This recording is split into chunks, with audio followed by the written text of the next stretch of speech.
It is not sex that gives the pleasure, but the lover. Society has become so obsessed with sex that it seeps from all the pores of our national life. There is no age limit on the enjoyment of sex. It keeps getting better. Some things are better than sex, and some are worse, but there's nothing exactly like it. Billions of people have had sex. I don't know how many have actually made love. There is more to sex appeal than just measurements. I don't need a bedroom to prove my womanliness. Sex is emotion in motion. Dancing is a perpendicular expression of a horizontal desire. A good sexual relationship is built on emotional intimacy and closeness. Physics is like sex, sure, it may give some practical results, but that's not why we do it. I'm at the age where food has taken the place of sex in my life.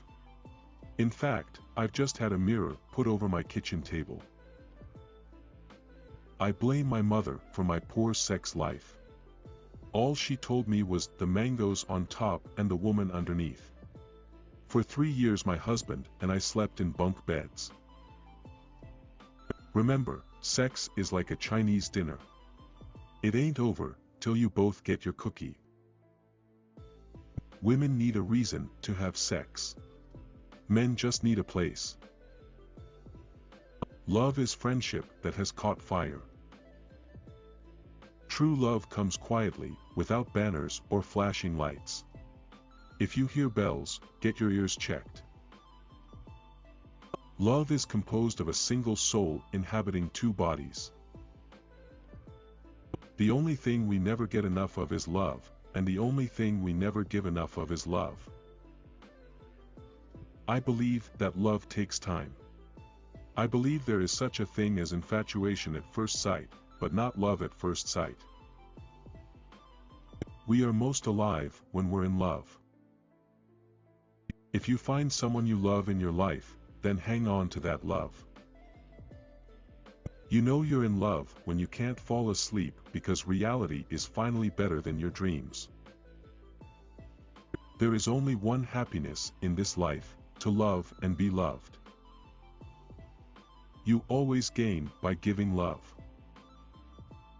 True love is not a hide-and-seek game. In true love, both lovers seek each other. Love is an ice cream sundae, with all the marvelous coverings. Sex is the cherry on top. Intimacy is a totally different dimension. It is allowing the other to come into you, to see you as you see yourself. Real intimacy is a sacred experience. It never exposes its secret trust and belonging to the voyeuristic eye of a neon culture.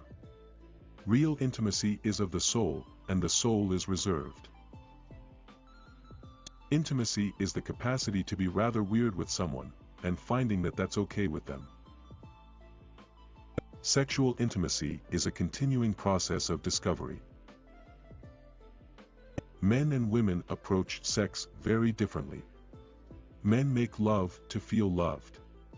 Women need to feel loved to make love. They slipped briskly into an intimacy from which they never recovered. Yes, sex involves our bodies. But it doesn't involve only, or even primarily, our bodies. It's so much more than that.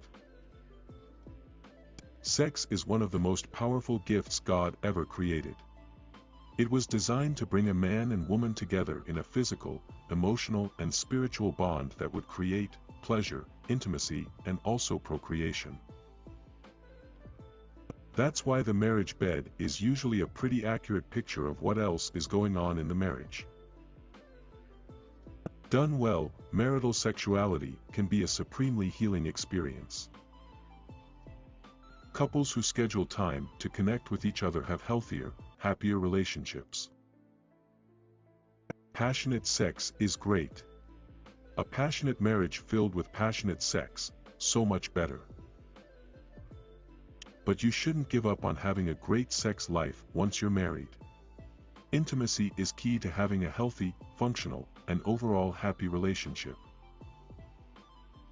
Sexual energy is just that, it's energy. And where we choose to expend that energy makes all the difference in the world. The deepest moments of intimacy occur when you're not talking. Sex is about the quality of your entire love life, not the intricate alignment of your bodies. Love and sex do not sustain a marriage. Sex can be such a stark barometer for a marriage.